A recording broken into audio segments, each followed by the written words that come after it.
In 1963, a man in Cappadocia, Turkey, knocked down a wall in his basement. Behind it, he found a room. Behind that room, another room. Behind that, a tunnel. The tunnel went down. He followed it. Down through solid rock. Down past one level. Then another. Then another. He kept going. When archaeologists finally mapped what he'd found, they couldn't believe it.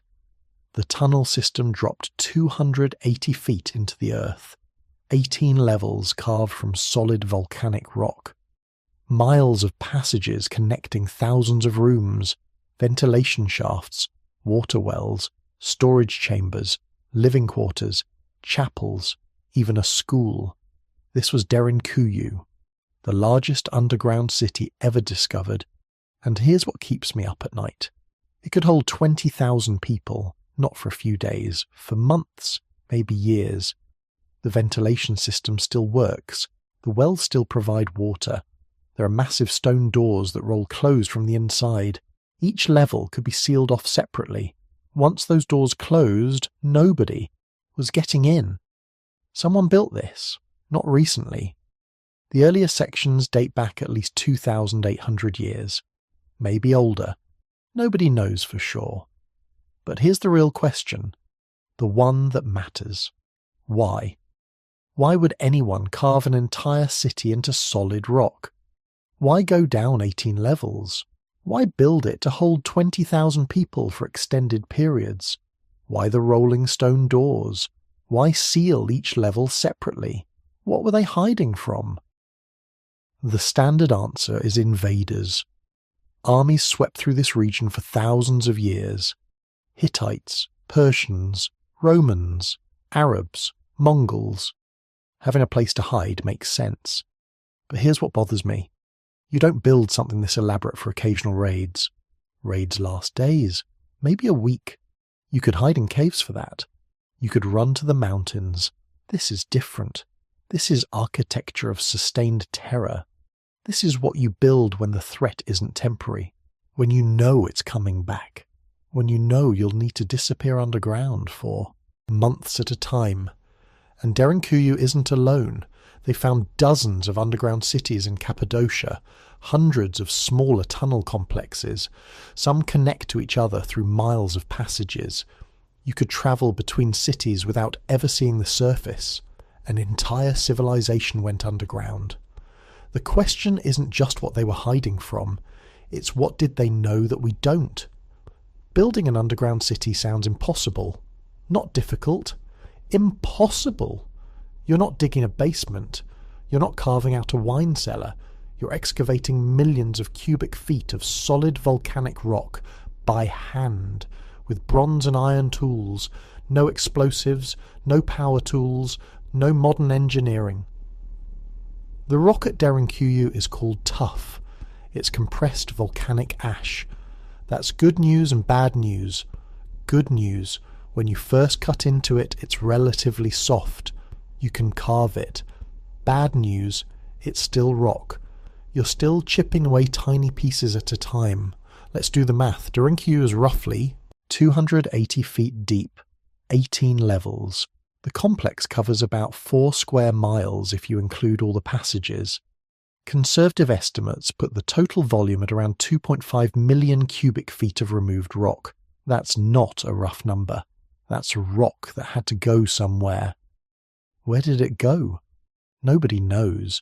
There's no massive pile of debris near the city. No ancient quarry filled with tuff. The rock just disappeared. Either they hauled it miles away or they ground it to dust and scattered it. Both options are insane when you think about the labour involved. Here's what makes it worse. They didn't just dig down, they carved. Every room has smooth walls, curved ceilings, decorative columns. Some passages have steps cut directly into the rock. The ventilation shafts are perfectly vertical for hundreds of feet. The wells are narrow and precise. This isn't mining. This is sculpture, and they did it in the dark. Think about that. You're 200 feet underground. No windows, no natural light. You're working by oil lamp or torch. The smoke from your light source fills the chamber.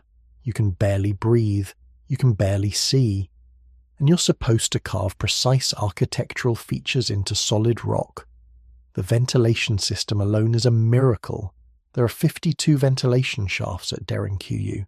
They run from the surface down to the lowest levels. Some are over 180 feet deep. They're about 3 feet wide, perfectly straight, perfectly vertical. How do you dig a vertical shaft 180 feet deep through solid rock? You can't dig from the bottom up. You have to start at the surface and work your way down. But if you're digging straight down, how do you remove the debris? How do you get tools to the workers at the bottom? How do you keep the shaft from collapsing as you go deeper? And here's the thing. These shafts had to be finished first, before you could dig the rest of the city. Because without ventilation, everyone underground would suffocate. You need airflow before you can have 20,000 people living in sealed chambers, so the first workers had to dig these shafts blind, not knowing if they'd work, not knowing if the whole project was even possible, just digging down through darkness and hoping. The water system is just as crazy. There are wells throughout the city. They tap into underground aquifers. Some wells are over 180 feet deep. They're narrow, maybe 2 feet wide, dug straight down through solid rock until they hit water. But here's what gets me. The wells are positioned perfectly. They hit water at different levels. This means whoever designed this understood the geology. They knew where the aquifers were. They knew how deep to dig. They planned the entire city around water sources they couldn't see. How? There's no trial and error here. You can't dig a test well 180 feet deep, realize you missed the aquifer, and just try again 10 feet over. Every well had to work the first time, the planning had to be perfect. And then there are the doors, the famous rolling stone doors of Derinkuyu. Massive circular slabs of rock, 3 to 5 feet in diameter, 1 to 2 feet thick. They weigh between 400 and 1,000 pounds. They roll on tracks carved into the floor. When closed, they seal passages completely. Each level has multiple doors, maybe 20 doors per level. That's hundreds of these massive stone wheels throughout the city. Carving them is one thing. Installing them is another. The doors had to be perfectly circular, perfectly balanced. The tracks had to be perfectly level. The door had to roll smoothly despite weighing half a ton, and it had to seal tight enough to keep out enemies but easy enough for people inside to move. They managed all of this, in the dark, hundreds of feet underground. But wait, it gets weirder. The doors only lock from the inside. There's a hole in the centre of each door. You can stick a pole through it and roll the door closed from inside the chamber. But once it's closed, there's no way to open it from the outside. No handles, no mechanism, nothing. This means the city was designed for defence from within, not as a fortress you retreat to and then sally out from. As a hiding place, a sealed tomb you enter and then lock behind you, hoping whatever's outside gives up and goes away. Who designs a city like that? The layout tells you more about the fear. The top levels are simple. Storage rooms mostly. Animal pens, basic chambers. If you're just hiding from a quick raid, you stay up here, close the first door, wait it out. But the deeper you go, the more complex it gets. Living quarters, kitchens, schools, churches, meeting halls. These are spaces for long-term habitation, for communities, for life underground. The bottom levels are the most protected, the most isolated, multiple doors between them and the surface. These are the last refuge, where you go when everything else fails. The city is designed in layers of increasing desperation. And here's what haunts me. They used it. We know they used it. The walls show soot from thousands of oil lamps. The wells show signs of regular maintenance. The storage rooms contained food remains. The living quarters show evidence of occupation. People live down there, not for days, for extended periods. Generations of people knew these tunnels, knew which passages led where, knew how to navigate in darkness, knew how to survive without seeing the sun. There are children's rooms in Derinkuyu, small chambers with low ceilings, carved toys found in the debris. These weren't emergency shelters, these were homes. Kids grew up down there, in the dark, in sealed chambers, learning to live like moles. What kind of world makes that necessary? The engineering gets more impressive the more you think about it. The ventilation shafts don't just provide air, they're positioned to create natural circulation. Warm air rises through some shafts, cool air descends through others. The whole system breathes without any mechanical help. The water, wells are connected by channels. If one well runs dry, water flows from others. The system is redundant, resilient, designed to keep working even if parts fail. The passages wind and turn. They're deliberately confusing. If enemies somehow got past the doors, they'd get lost in the maze.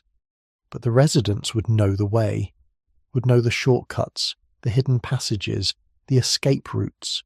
Because yes, there are escape routes, tunnels that lead to other underground cities miles away. You could flee Derinkuyu without ever surfacing, could travel through solid rock to another refuge entirely. They thought of everything, every detail, every contingency. This wasn't built in a panic. This was planned, engineered, refined over generations. And that's what scares me.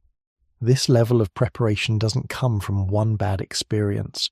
It comes from repeated trauma, from a threat so consistent, so inevitable, that you spend centuries building elaborate underground cities, that you teach your children to live in darkness, that you design your entire civilization around the ability to disappear. The engineering is incredible.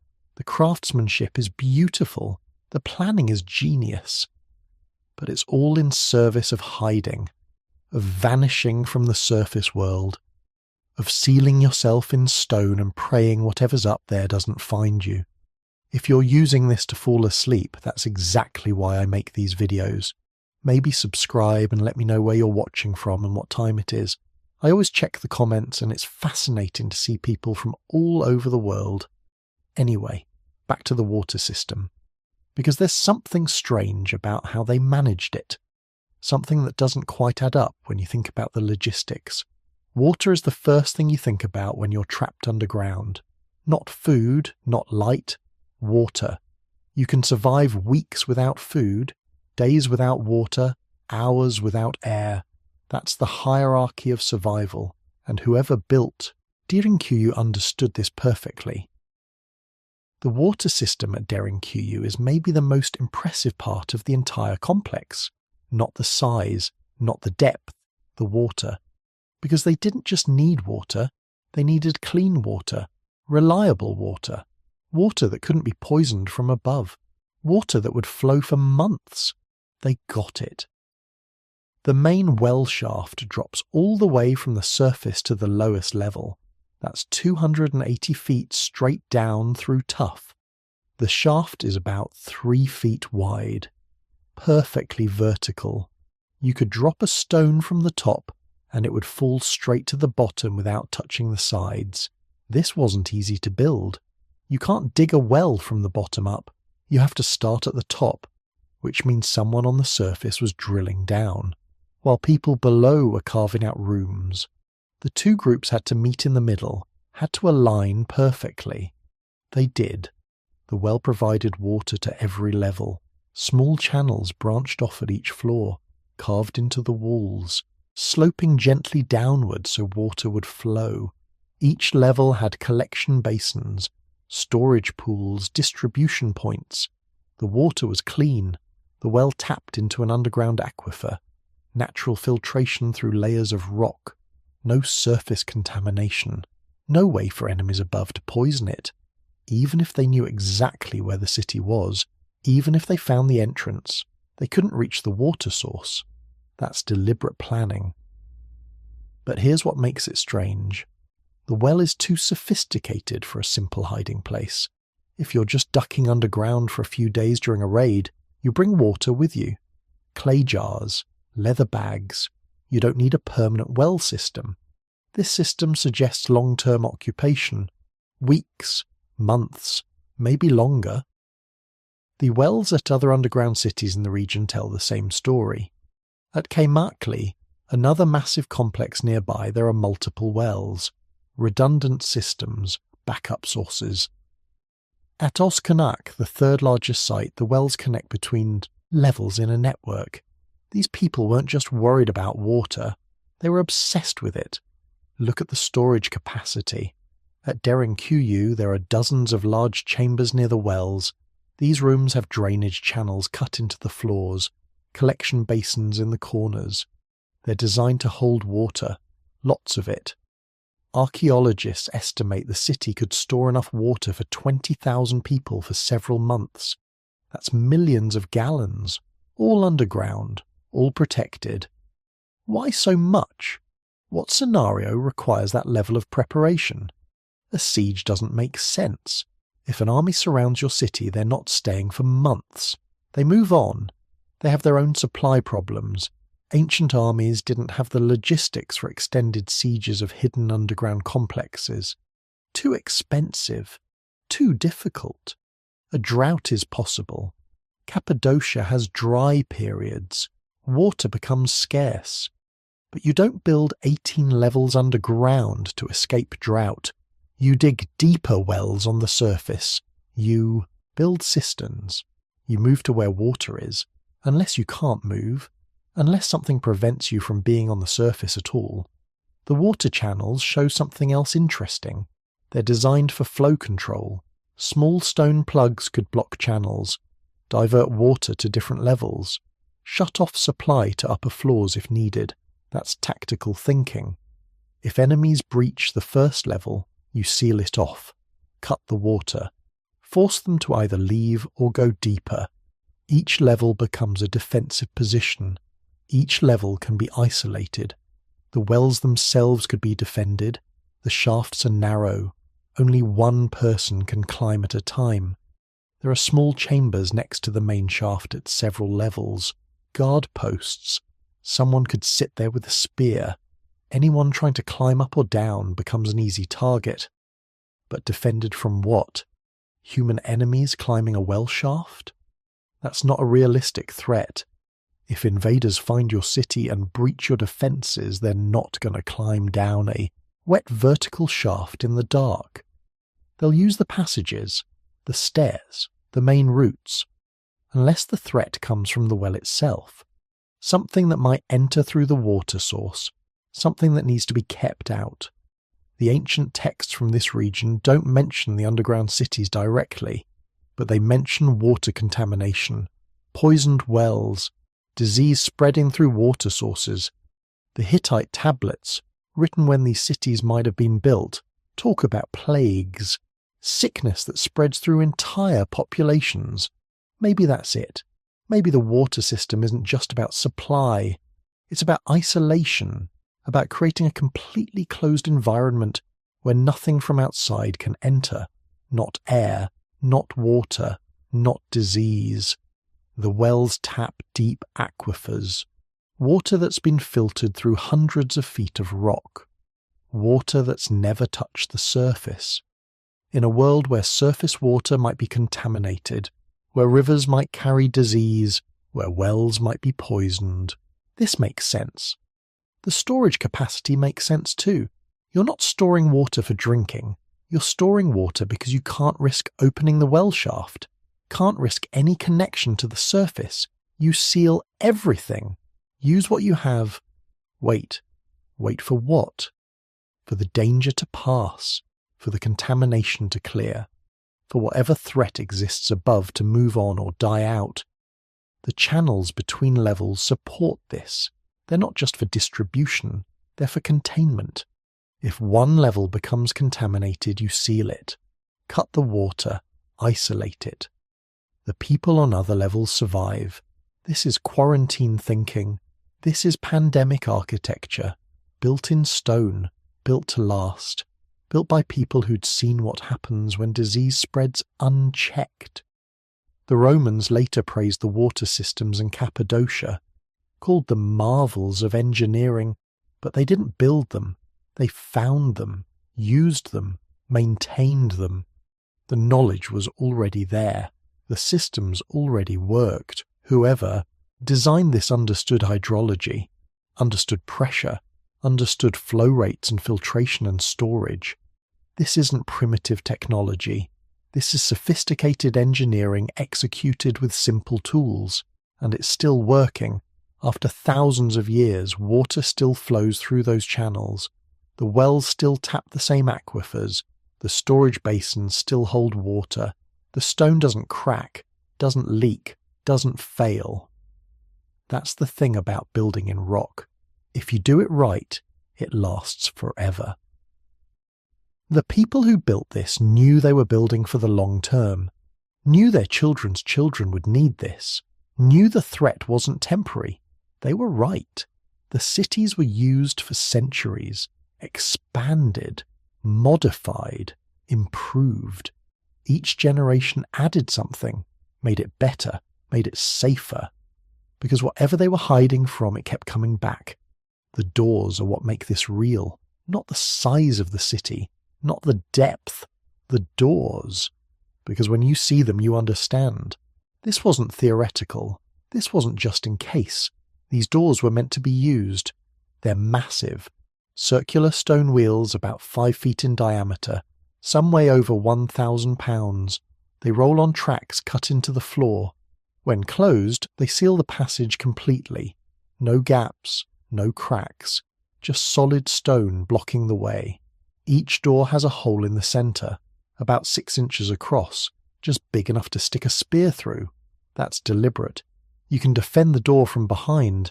Anyone trying to move it gets a spear in the face. But you can't reach through to unlock it, can't slip a tool through to roll it open. The doors only open from inside, that's crucial. There's no handle on the outside, no way to grip the stone, no way to get leverage. If you're in the tunnel and the door rolls shut, you're stuck. You're not getting through.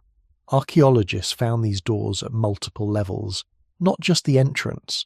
Every major passage has one. Every connection between floors, every critical junction. The city is divided into segments. Each segment can be isolated. That's not normal defensive architecture. Castles have gates, walls have doors, but you don't seal off every hallway. You don't create dozens of separate zones, unless you expect to lose ground, unless you plan to retreat level by level. The doors tell a story. Someone enters the city. Maybe they breach the first level. You don't panic. You fall back, roll the door closed behind you. Now they're stuck. They can't follow. They can't break through 1,000 pounds of stone. They're trapped in a maze of empty rooms while you're safe below. But that's the thing. If it's just raiders, why would they follow you down? Raiders want livestock, grain, gold, things they can carry. They don't want to fight through 18 levels of underground passages for people hiding in the dark. The doors suggest a different threat, something that would follow you down, something that wouldn't stop at the surface, something that persistent. Look at the placement. The first door is about 50 feet from the main entrance. That's close. You get everyone inside, get them past the first checkpoint, seal it, fast. Then there's another door 100 feet deeper, then another, then another. 7 major doors between the surface and the lowest level, each one buying time, each one creating a barrier. The doors on the lower levels are different, heavier, thicker, better made. The ones near the surface are functional. The ones deep down are fortresses. Like they expected that if something got past the first few doors, the lower ones needed to hold no matter what. Some doors have additional features, stone bars that drop into place, secondary locks, reinforcement channels. These aren't just rolled shut, they're secured, barricaded, made permanent. Why? If you're hiding from an army, you don't need that. Armies don't have time to chip through stone doors. They move on. But if you're hiding from something else, something with patience, something that might wait. Then every extra barrier matters. The doors at Kaimakli, the nearby complex, are similar. Same design, same weight, same one-way mechanism. At Oscanak they found doors with additional features, channels above them for pouring hot oil, murder holes in the ceiling, defensive positions. This is military engineering, sophisticated military engineering. Someone studied how to defend underground spaces, how to create choke points, how to turn passages into killing zones. The Romans wrote about defensive architecture. They had manuals, strategies, but they never wrote about this. They never described defending underground cities with rolling stone doors. This knowledge came from somewhere else, somewhere older. The doors show wear patterns, grooves in the tracks, marks on the stone. These doors were used, not once, many times, rolled closed, rolled open, closed again. The stone is polished smooth in places from repeated movement. That means the threat came back. Whatever they were hiding from, it wasn't a single event. It was recurring, predictable enough to build for, frequent enough to use the defences regularly. Some doors are stuck now, jammed in place. The tracks are blocked with debris. Archaeologists had to dig around them, had to excavate carefully to avoid damaging the mechanisms. When they finally cleared one door, they tried to move it. It still rolled. After thousands of years, the engineering still worked. That's precision. The tracks are perfectly level. The stone is perfectly round. The weight is balanced. You can roll these doors with one person, push from the inside. The door moves, seals the passage, locks you in, locks you in. That's the part that bothers me. These doors don't just keep things out, they keep you in. Once closed, you're committed, you're underground, you're sealed off from the surface, from fresh air, from sunlight, from the outside world. Who chooses that? Who says, yes, I'll take my family 200 feet underground and seal stone doors behind us? What has to be happening on the surface to make that the better option? The doors near living quarters are different from doors near storage areas. The living quarter doors are heavier, more secure, like they expected people to stay behind them for long periods, like those rooms needed to be the safest. There are small chambers next to some doors, guard posts. Someone sat there, watched the door, waited, ready to defend if something tried to break through, ready to sound an alarm if the door started to move. These chambers have carved benches, alcoves for oil lamps, weapon racks cut into the walls. This wasn't temporary duty. This was a post, someone's job. Someone spent hours, maybe days, watching a sealed stone door in the dark. Watching for what? What comes through a stone door? What needs a guard with a spear sitting in darkness behind 1,000 pounds of rock? The doors have one more feature. Small channels carved around the edges. Drainage. If water seeps past, it runs into these channels, flows away, doesn't pool, doesn't create pressure that might move the door. That's thinking ahead. That's understanding that you might be down here during rain, during snowmelt, during floods, and the door still needs to hold, still needs to seal, still needs to protect. Some doors show damage, scratches on the outside, marks where something tried to break through. Not siege weapons, not battering rams. The marks are wrong for that. They're scattered, random, like something clawed at the stone. Maybe that's just erosion. Maybe it's water damage. Maybe it's nothing. But when you stand in those passages, when you see those marks in the lamplight, they don't look like nothing. The doors are still there, still functional, still ready. If something happened today, if some threat emerged, you could roll those doors closed, seal yourself in, the city would work, the defences would hold. That's what keeps me awake. Not that ancient people built this, but that it still works, that the threat they prepared for might still be relevant, that these doors might still be needed. Because they built this to last. Built it for their children and their children's children. Built it like the danger was permanent. Built it like safety was temporary. The doors tell us that. Every 1,000-pound stone wheel says the same thing. Whatever they feared, they never stopped fearing it. Never felt safe enough to abandon these defences. Never said, "We don't need this anymore." They kept the doors maintained, kept the tracks clear, kept the mechanisms working, generation after generation, century after century. The doors stayed ready. That's not paranoia. That's memory. That's knowing something your descendants need to know. Something important enough to preserve in stone and engineering and defensive architecture that lasts forever. The doors are waiting, still, even now, ready to roll closed one more time. The passages between levels are designed to kill you. Not quickly, slowly, deliberately, with calculation. Most tunnels at Derinkuyu are narrow, about 5 feet tall, maybe 3 feet wide. You can't stand up straight. You have to crouch, bend forward, move sideways in places. Your shoulders scrape the walls. That's intentional. A single defender can hold a narrow passage. One person with a spear controls the space. Attackers can't spread out, can't use numbers, can't overwhelm you with force. They have to come one at a time, and each one dies. The ceiling height changes constantly. You're walking hunched over. Then suddenly the ceiling drops.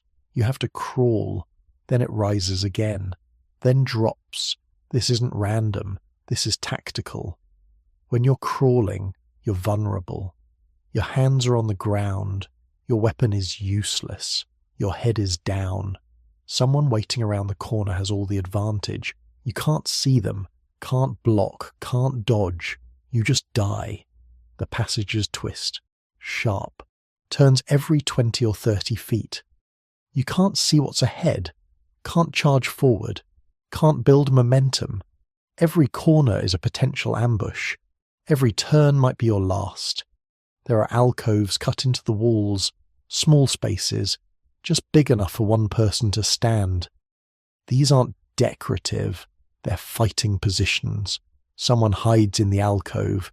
You walk past, they step out behind you. You never knew they were there.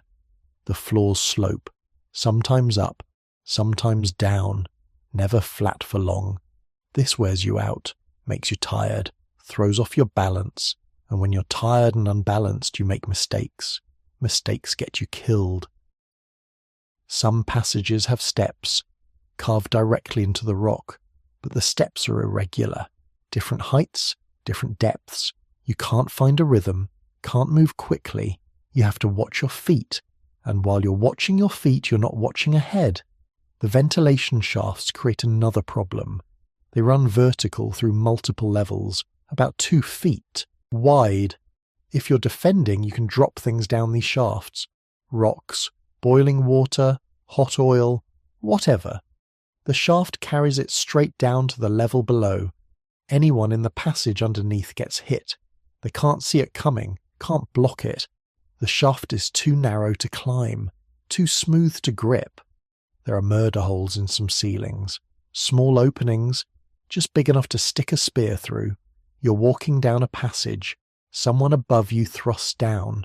The spear comes through the ceiling. You never saw them, never had a chance to defend. The passages connect in specific patterns, multiple routes between levels. But not all routes are equal. Some are obvious, wide, well lit. These are traps. The real defenders use the narrow passages, the hidden ones, the routes that twist and turn and make no sense. They know the maze. You don't. Dead ends exist throughout the city. Passages that go nowhere. You follow a tunnel. It looks promising. Then it just stops. Solid wall. Now you have to turn around. Go back. And while you're backtracking, confused, frustrated, someone is waiting. The lighting makes everything worse. You're carrying torches, maybe oil lamps. The smoke fills the passages. gets in your eyes, makes you cough. The defenders don't need light. They know these tunnels by touch, by memory. They can move in complete darkness. You can't. Sound behaves strangely underground. Echoes bounce off walls. You hear footsteps but can't tell where they're coming from.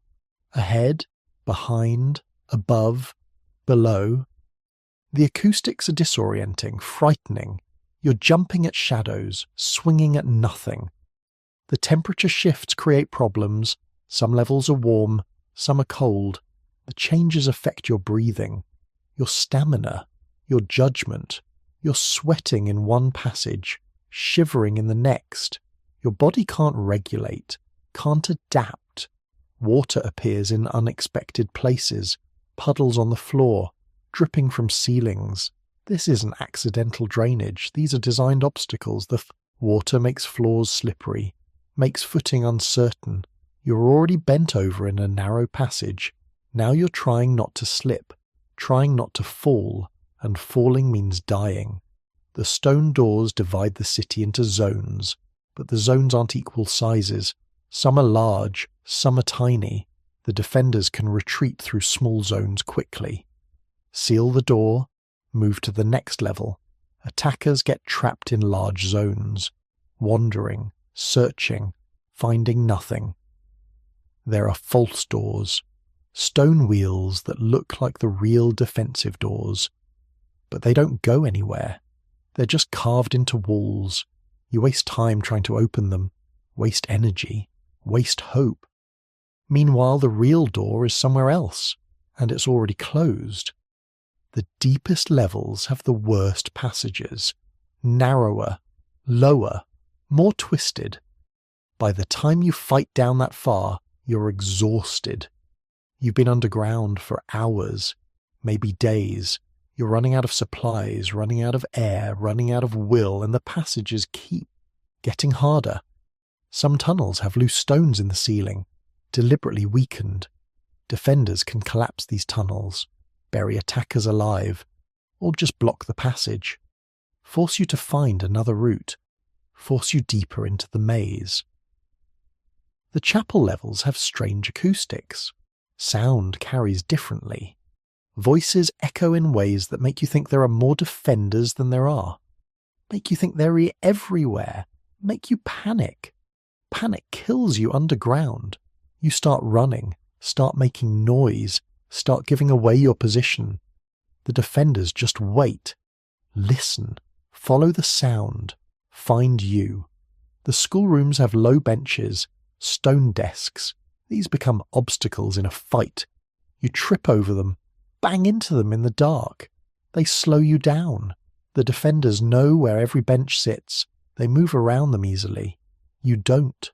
Storage rooms create another tactical problem. They're filled with clay jars, grain sacks, supplies. You can't see through them, can't move through them.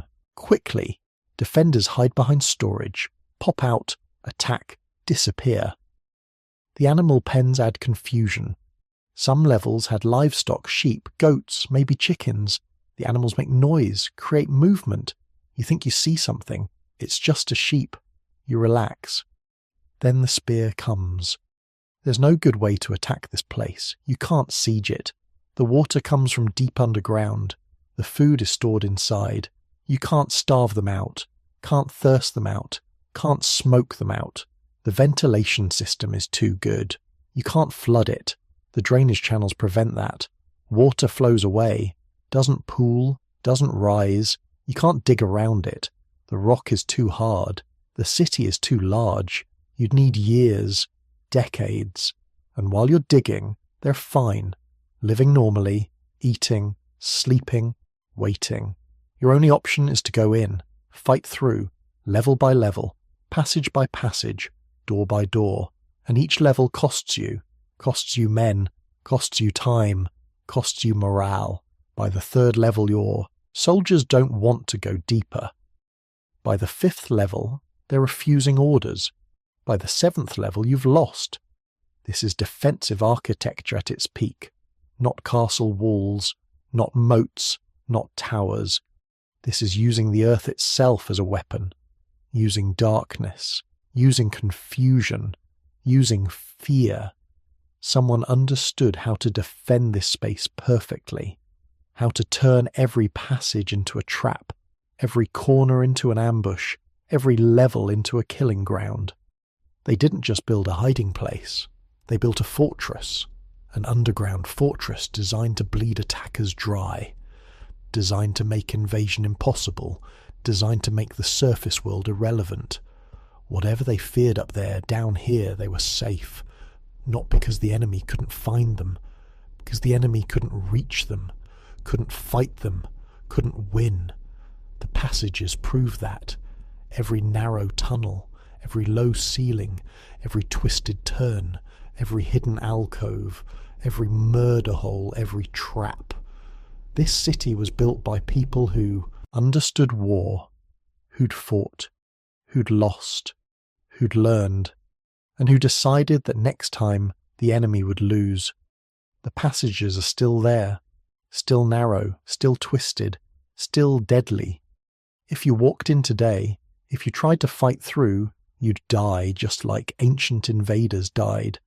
The architecture doesn't care what century it is. The tactics still work. The traps still function. The maze still confuses. The darkness still frightens. That's the genius of it. They built something timeless, something that would protect their children and their children's children forever. The passages remember. Even if we've forgotten why, it's easy to focus on the stone and the tunnels, the physical side of Derinkuyu. But there's another side, the human side. The people who lived there weren't just builders or fighters.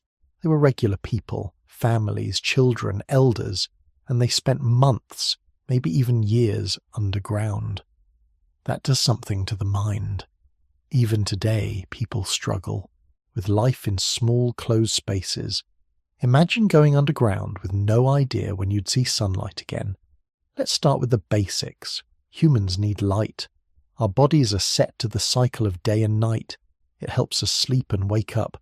It keeps our minds healthy. Down in Derinkuyu, real sunlight never reached the living areas. Only the uppermost levels got a tiny bit of natural light. The rest of the city was pitch black unless you lit it up with torches or lamps. The air was always thick with smoke and the smell of oil. Shadows danced on the walls. Faces flickered in and out of sight. After days or weeks, it was easy to lose track of time. Psychologists call this cave syndrome, when people are cut off from the outside world for too long. You get confused. You forget what day it is. Your body clock drifts. Some people get depressed. Others just get exhausted. Even modern miners with electric lights and good air can struggle. In Derinkuyu there was no electricity, just firelight, just darkness, and no clocks to help you count the hours. People living underground would have had to invent their own kind of time. Maybe they used meals or prayers. Maybe they listened for the sounds above, storms, thunder, footsteps. But most of the world was out of reach. The surface could be peaceful or burning with war, and you'd only know what you heard through stone. There's evidence that people tried to keep life as normal as possible. Archaeologists found schoolrooms with benches, places for kids to learn, chapels for worship, storage for food, even pens for animals. They carved out spaces that felt like home. But nothing really replaces the sky. You can't fake sunlight. You can't make up for fresh air. The body knows. The mind knows. Let's talk about what happens to people in closed spaces. There's a study from the 1960s. A French researcher named Michel Siffre spent months in a cave, cut off from time, no sun, no clocks. After a few weeks, he lost track of everything. He slept at random times, ate whenever. His sense of day and night fell apart. He got lonely. His mind played tricks on him. He even started hallucinating, seeing things that weren't there. And that was one man in the modern era, with a plan and support. Now multiply that by thousands of people. Parents trying to keep their kids calm, old people missing the sun, young people itching to run. all of them stuck in a maze below the earth, listening for signs that they could go back up. Think about the noise. The city had to be full of sounds. Footsteps, voices, kids crying, animals bleating. Every sound would echo off stone. There's no soft furniture to soak up noise. No grass, no trees. Just hard walls and hard floors. Everything gets louder. Every argument, every laugh, every sigh. Some people would get used to it. Others might crack under the pressure. Let's not forget the smell. You have hundreds or thousands of people in close quarters, cooking, over oil lamps or small fires, storing food, keeping animals. No matter how good the ventilation, it's never going to smell fresh. You'd get used to sweat, smoke and damp earth. Some days it might be hard to breathe, especially if you're deep in the lower levels. Then there's the fear. The city wasn't a vacation spot. People didn't go there for fun. They went because of danger. Maybe it was war. Maybe it was something else. Every day you'd listen for distant footsteps above. Every night you'd wonder if someone was trying to break in. Kids would ask questions. Parents would make up stories, or maybe tell the truth. Either way, stress would hang over everything. It's easy to imagine the panic when the city filled up. Picture the rush, hundreds of people crowding the entrances, rolling shut the giant stone doors, families separated in the chaos, people yelling, trying to find their children or parents. Once the doors closed, the outside world disappeared. You'd be alone with whoever made it in. Maybe you'd never see the sun again. Let's look at health. Underground living takes a toll on the body. Without sunlight, people can't make vitamin D. That leads to weak bones, sore muscles, and tiredness. Kids are the most at risk. Growing bodies need sunlight. Without it, they get sick. Skin gets pale. Eyes struggle to adjust. Cuts and scrapes heal slowly in the dark and damp. There's not much room for exercise either. No fields to run. No room to stretch out. Just narrow passages and crowded rooms. People would get stiff. Muscles would waste away. Even standing up straight was hard in the low tunnels. Over time, people would get weaker, not stronger. What about food? The storage rooms held grain, dried fruit, maybe salted meat. But fresh food would run out fast. No gardens underground, no hunting, no foraging. After a while, meals would turn bland and small. Hunger grows, tempers shorten, people argue more. It's a pattern seen in every siege, every famine, every disaster. The same goes for water. The well system was brilliant, but it wasn't endless. If too many people crowded in, the water might run low. Or maybe the pumps broke. Maybe someone dropped a torch and started a fire. Disasters could happen in a heartbeat, and fixing them wasn't easy. Disease is another problem. Crowded together, germs spread fast. One cough, and dozens get sick. Underground, there's no sunlight to kill off bacteria, no wind to carry away smells. Simple illnesses could turn deadly. Archaeologists haven't found mass graves in Derinkuyu, but that doesn't mean people didn't die down there. Maybe they took bodies back to the surface when it was safe, or maybe they hid them deeper in the maze. Then there's the mental side. Psychologists today talk about cabin fever, that restless, trapped feeling you get after days cooped up. It turns into anger, or sadness, or numbness. People start snapping at each other. Little things get big. Fights break out. Some people retreat into silence. Others try to take charge. It's a test of patience and leadership. Stories from history back this up. During sieges, ancient writers describe people turning on each other. Neighbours stealing food, friends becoming enemies.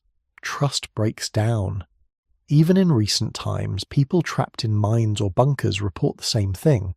The longer you're trapped, the harder it is to stay hopeful. Let's not forget the children. Kids don't understand why they can't go outside, why the world is suddenly dark and crowded. Some get scared, others get bored. Parents try to distract them with games or lessons. The schoolrooms found in Derinkuyu show that people tried to keep up teaching. Maybe they sang songs or told stories by lamplight. Maybe they promised that things would be better soon. For the elderly, the stress must have been even worse. Old bones aren't made for crouching or crawling.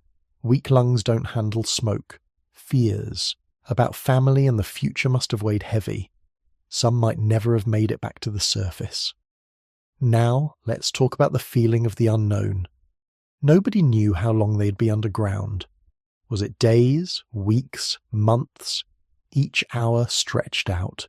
Every sound could mean hope or danger. People watched for any sign that it was safe to go up. Sometimes rumours would sweep through. The enemy is gone, or it's safe now. Maybe people rushed to the doors.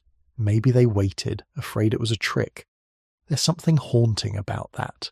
Waiting in the dark, trusting that the world above would return to normal, but never really sure.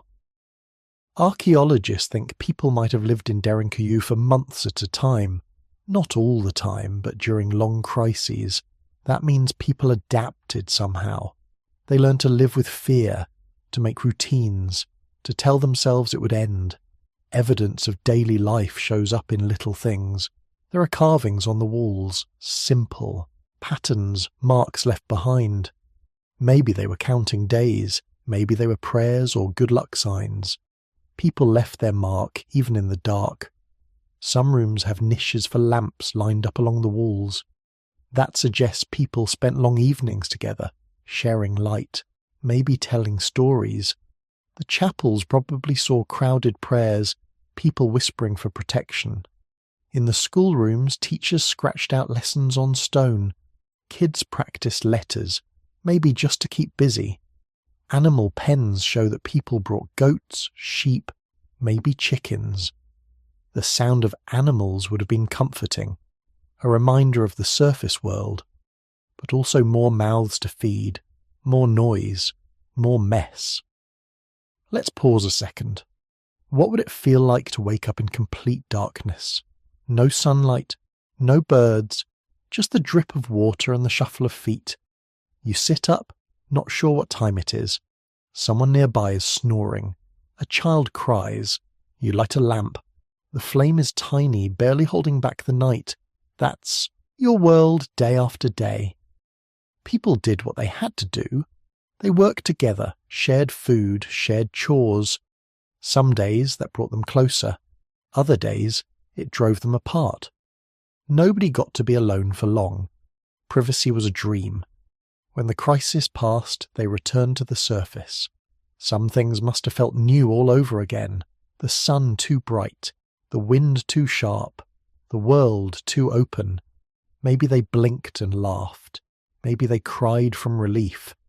But the memory of darkness stayed with them. There's something in us that remembers old fears. The fear of the dark. The fear of being hunted or trapped. Derinkuyu is proof of that. People carved a whole city into the earth just to feel safe. They gave up the sky for safety, gave up comfort for survival. It makes you wonder what was so frightening outside. What danger was so big that people chose darkness over daylight? Why they were willing to trade freedom for safety even for a little while? Some people say humans can adapt to anything. Derinkuyu is the perfect test of that idea. People adapted to the maze, the dark, the fear. They found ways to keep going, to keep family together, to keep hope alive. But the scars must have stayed. Kids who grew up in the dark, parents who worried every night, friends lost or left behind. After each crisis, life went on. But the memory of the underground would linger. It's hard to know exactly how many times Derinkuyu was filled. Maybe it happened every few years, maybe only during the worst invasions. But each time, thousands of people went through the same thing, the same fear, the same hope. Today, when you walk through the tunnels as a tourist, it's easy to forget the human side. It feels like a maze, a puzzle. But for the people who lived there, it was life and death. Every choice mattered. Every day was a test. We know what war does to cities on the surface, but underground the pressure is different. It's a slow burn, a test of nerves and patience. Challenge to your sense of self. There's something both sad and powerful about that. People gave up everything they loved for a chance to survive, and they made it work, somehow. It's easy to look back and feel distant from these ancient people, but in some ways they're not so different from us. We worry, we hide, we wait for danger to pass, we find comfort where we can, we make up stories to explain the dark. In Derinkuyu, you see the best and the worst of humanity, the courage to dig deep, the fear that drives us to hide, the stubborn hope that things will get better. Maybe that's what we carry from this place, not just the memory of stone and tunnels, but the lesson that fear shapes us, that what we're willing to endure tells a story about who we are, and all this from a city hidden under a hill in Turkey, a place where the darkness still remembers what people tried to forget. The human cost is written in every stone, in every scraped wall, in every echo. This wasn't just architecture. It was survival, paid for in days of darkness and years of memory. And as we move from what they endured to why they built it in the first place, we start to see the outlines of the enemy. The first theory, the first whisper of what could have been so terrifying. People traded the sky for stone. When you try to picture ancient people in hiding, it's normal to think about war, raids, soldiers, armies on horseback. But there's another theory, a much bigger one. What if it wasn't just people they were hiding from? What if it was the entire environment turning against them? This isn't a story about kings or empires, it's about the world itself. The first whisper of something much larger, what some call a climate apocalypse. Let's lay it out. We know the Earth's climate has changed many times, not just ice ages, but sudden, sharp shifts. Sometimes it's slow, sometimes it's fast, faster than anyone expected. Volcanoes erupt, giant dust, storms block out the sun, crops fail, people panic. It's happened before, and it will happen again. Now, imagine you're living in ancient Cappadocia. The weather turns strange, summer turns cold, the sky gets dark even at noon. Crops don't grow the way they used to, birds disappear, rivers dry up or flood overnight. You look up, but the sun is just a pale circle behind grey clouds. Day after day, things get worse. Here's where the theory kicks in. Some researchers believe Derinkuyu and cities like it weren't only for war. They might have been built as a last defence against the sky itself, against disasters big enough to wipe out whole regions.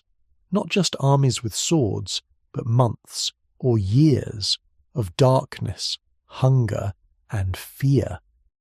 Let's get into the science. Around the world there are layers of ash and dust in the ground. Archaeologists find them in places where nothing makes sense. In Cappadocia, in Italy, in China. These layers tell a story. Sometimes the story is a volcano. Other times it's a giant dust storm or a change in the wind that brings drought for years. One example is the eruption of Mount Tambora in 1815. That was more than 1,000 years after Derinkuyu was built, but it shows what can happen. Tambora blew its top in Indonesia. The ash spread around the globe. In 1816, people called it the year without a summer. Snow fell in June in America. Crops froze in July. People starved. The weather was broken. Everywhere. Now go back even further. There's evidence of ancient eruptions and climate disasters in Turkey too. One big eruption hit the region about 3,600 years ago. The volcano on the Greek island of Thera exploded. That's the same Thera people connect with the Atlantis story. The explosion was massive. It sent ash across the Mediterranean, into Turkey, Egypt, and beyond. Scientists found layers of this ash in places where people lived. After the eruption, the weather changed for years. Crops failed. People left. Their homes, societies collapsed. So here's the idea. When the sky turns dark and the world gets cold, life above ground becomes dangerous. Crops won't grow. Animals die. People get desperate. In those moments, an underground city isn't just smart. It's life or death. It's not just volcanoes. Sometimes the problem is drought that lasts for decades. Sometimes it's flooding or sudden freezing winters. Ancient records from China, Egypt and Mesopotamia all talk about times when the weather changed overnight. There are stories of black rain, red skies, and winters that never ended. Those aren't just myths. Scientists found real evidence. Tree rings, ice cores, and mud layers that show sudden, sharp climate changes going back thousands of years. Let's pause for a second. Imagine you're a farmer in ancient Turkey. You wake up one morning and the air smells strange. The sun is orange, not yellow. The wind is cold even though it's supposed to. Be summer. You check your fields and the wheat is stunted. The animals are restless. No birds are singing. Your children are hungry. Every day things get a little worse. You pray for rain, but nothing happens. Or maybe it rains too much and the rivers turn to mud. Either way, you're trapped. Now word spreads. People in the next village are leaving. They say the rivers are gone, or the forest is on fire, or the sky is raining ash. You hear stories about people starving, or whole towns wiped out by disease. You don't know what's true. All you know is the world outside isn't safe anymore. This is where Derinkuyu makes sense in a new way. If you can't count on the sky, you have to look underground. The earth is steady. The temperature stays the same. The wind can't reach you. The ash can't fall on your head. If you store enough grain, you can wait out the disaster. If you have a well, you can drink clean water, even if the rivers are poisoned with ash or mud. People might have gone below, not because of enemies with swords, but because the world outside was dying. They brought their animals, their children, their old people. They sealed the doors and waited. Days turned into weeks, weeks into months, maybe longer. There's another piece to this puzzle. In the middle of Derinkuyu, there are storage rooms everywhere. Not just for food, but for water, oil, and tools. There are places for animals. There's even space for making wine and pressing olives. This isn't just a hiding place, it's a survival bunker. A place to ride out the end of the world, whether that means war or weather. Let's talk about the evidence for climate collapse in history. Around 1200 BCE, something called the Bronze Age collapse hit the eastern Mediterranean. It wasn't just one country. Whole empires fell apart. Hittites, Mycenaeans, Egyptians, and more. Cities burned. Trade stopped. Writing disappeared in some places. For a long time, people blamed war. But now, scientists found evidence of a massive drought at the same time. Tree rings from old trees show years of no rain. Pollen in the ground shows fields turn to dust. The drought lasted for decades. Food ran out. Societies broke down. People moved in huge waves. Refugees flooded into new lands. Some fought. Some begged for help. Some just vanished. In Egypt, there are records of people from the sea arriving in boats, starving and desperate. It was chaos everywhere. In this kind of world, an underground city is more than just a smart idea. It's a lifeline. You can't farm. You can't hunt. But if you have stored food and water, you might survive until the world recovers. Now, some people wonder why you'd go to all that effort. Why not just move somewhere else? But think about it. In a regional disaster, there's nowhere to go. Every village is struggling. Every river is dry. If you leave, you risk dying on the road. If you stay, you can at least control your chances. Underground, you can ration food, you can control who comes in, you can keep your family safe. There are other clues. Ancient stories from the Middle East, Greece, and even India talk about times of darkness. Myths about the sun going away, or endless winter, or the sky turning to stone. At first, those sound like fairy tales, but when you line them up with the science, they start to look like memories of climate disaster. Maybe the stories got twisted over time, but the fear is real. Let's look at another example. In 536 CE, a mysterious fog covered Asia and Europe. The Byzantine historian Procopius wrote that the sun shone without brightness like the moon. It lasted for more than a year. Summer turned cold. Crops failed. People starved by the thousands. Scientists now know this was probably caused by a huge volcanic eruption, maybe in Iceland or North America. Dust and ash circle the globe, blocking sunlight. It was the coldest decade in more than 2,000 years. People back then didn't know about volcanoes on the other side of the world. All they knew was the sun was gone and the world was broken. Some records talk about people hiding wherever they could. Caves, cellars, anything to get out of the cold and the dark. Epidemics followed. Whole towns disappeared. Back to Derinkuyu. The city's design makes sense if you're planning for the worst. The air shafts aren't just for comfort. They're for survival, keeping fresh air when the outside is full of ash or smoke. The wells are deep, reaching water that can't be poisoned from above. The storage rooms are huge, enough for a big group to wait out a disaster, and there's more. The tunnels connect to other underground cities miles away. That means you could move from one to another without going outside. If one city ran low on food, maybe you could trade with another. If fire or ash blocked the entrance, you could escape through a different city. That's advanced planning. Some researchers wonder how people could organize all this. It takes a lot of work to dig tunnels, move stone, store food, and plan for years of hiding. But if your life depends on it, you find a way. Maybe the community worked together, everyone doing their part. Maybe there were leaders who remembered old disasters and said, "We're not getting caught unprepared again." Let's talk about the mindset.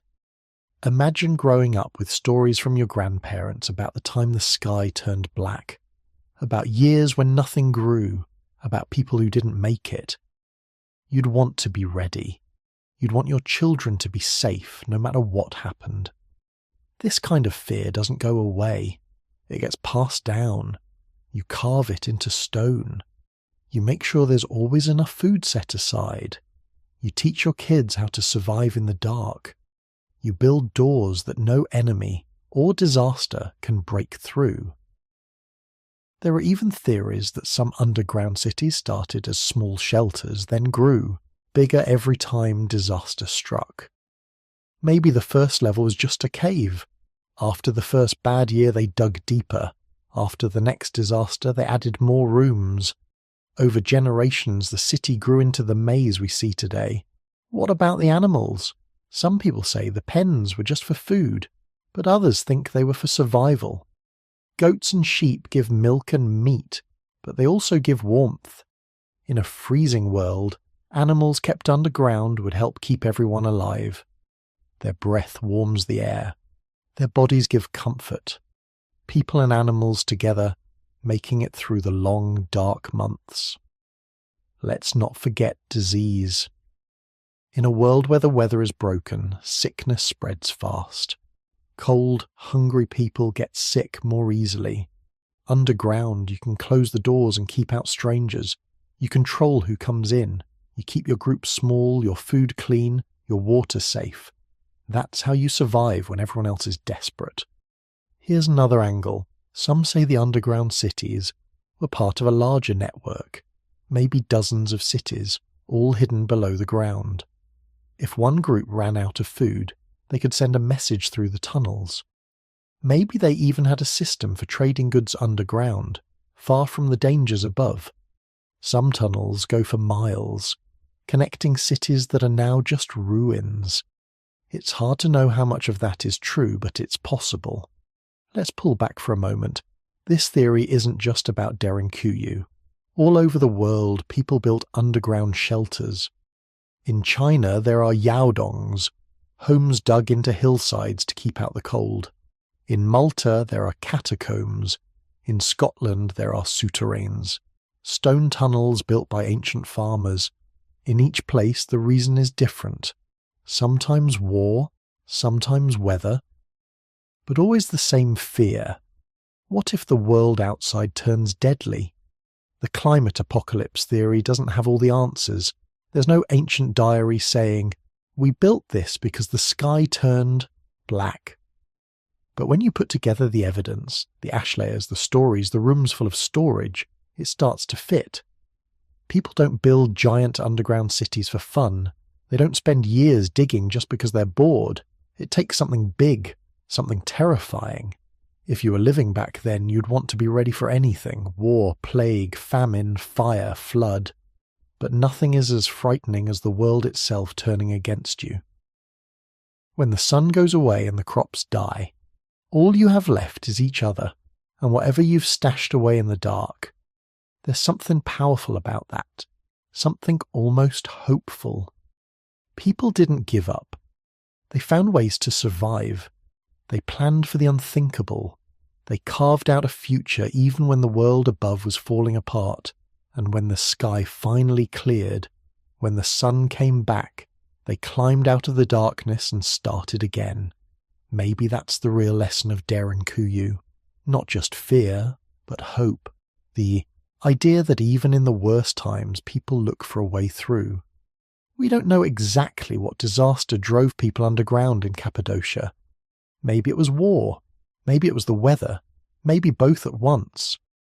But the climate apocalypse theory gives us a bigger picture, a reminder that the Earth itself can be an enemy, and that sometimes survival means going deeper, hiding from the sky, waiting for the world to heal. Now let's step even further back in time, before written history, before cities, before even the first stories. Because the oldest explanations for hiding underground don't come from science or weather reports. They come from myth, legend, and the ancient texts themselves. Long before scientists tracked volcanoes or measured rainfall, people tried to make sense of disasters in their own way. They didn't have weather reports or geology books. All they had was stories. And sometimes, stories are the only clues we get. So what did people say about the world turning against them? About darkness, cold, and hunger? They explained it through myths, legends, and sacred texts. These stories were passed down for hundreds, sometimes thousands of years. Some were carved in stone, others whispered around fires. Over time, they changed. But the old fear stayed the same. Let's start with the oldest stories we know. In ancient Mesopotamia, where writing first appeared, people told tales of floods, storms, and darkness. The Epic of Gilgamesh, written over 4,000 years ago, describes a flood that covers the whole world. The hero survives by building a giant boat. It sounds familiar, right? The details are different from the story of Noah, but the idea is the same. The world ends in water. Only a few survive. But it wasn't just floods. There are stories about darkness too. In Egypt, the Book of the Dead talks about a night that lasted days. The sun god, Ra, battles through the underworld, fighting monsters to bring back the dawn. Every morning, people hoped he'd win. Sometimes they wondered if he wouldn't. In Greece, there's the myth of Persephone. She's taken into the underworld, and while she's gone, the world freezes. Nothing grows. The earth itself mourns. Only when she returns does spring come back. This isn't just a story about seasons. It's a memory of what happens when the world stops working. Go farther east, and you find similar themes. In India, the Mahabharata and other old texts mention times when the sun didn't rise, or the skies rained fire. In China, Ancient poems tell of heaven's anger, times when the sky turned red or black, when crops failed and people went hungry. Why do so many stories from different places talk about the same things? Floods, darkness, endless winter, the sun vanishing, the world growing cold. Maybe they all just made up similar tales. Or maybe people everywhere remembered real disasters, but explained them in the only way they could. Some researchers think these stories are memories of real events, volcanoes, dust storms, long droughts. If you're living through chaos and don't know why, you look for answers. Sometimes the only answer is a story. Let's dig deeper into a few of these tales. The Epic of Gilgamesh is one of the oldest stories we have. It's from around 2100 BCE. In it, the gods decide to wipe out humanity with a flood. Only one man, Utnapishtim, is warned. He builds a boat, saves his family and animals, and survives when the world drowns. When the waters go down, life starts over. This isn't just a story about water, it's about fear. Imagine your whole world getting washed away. Fields, villages, even the sun hidden by clouds. The only way to explain it is that someone powerful, maybe a god, must be angry. The flood becomes a lesson, a warning. Don't anger the gods, or the world will end. Jump to Egypt. The Book of the Dead isn't a single story, it's more like a guidebook for the afterlife, but scattered through it are hints of real disasters. There's talk of darkness lasting so long that people start to panic. The sun god Ra is attacked by a giant serpent called Apophis. Every night Ra has to fight this monster. If he loses, the sun won't rise. To ancient Egyptians, this wasn't just a bedtime story. It was a way to explain why sometimes the sun seemed weak, or why storms and darkness came out of nowhere. Maybe after a big volcano, when ash covered the sky, people thought Apophis had won, that the world was ending.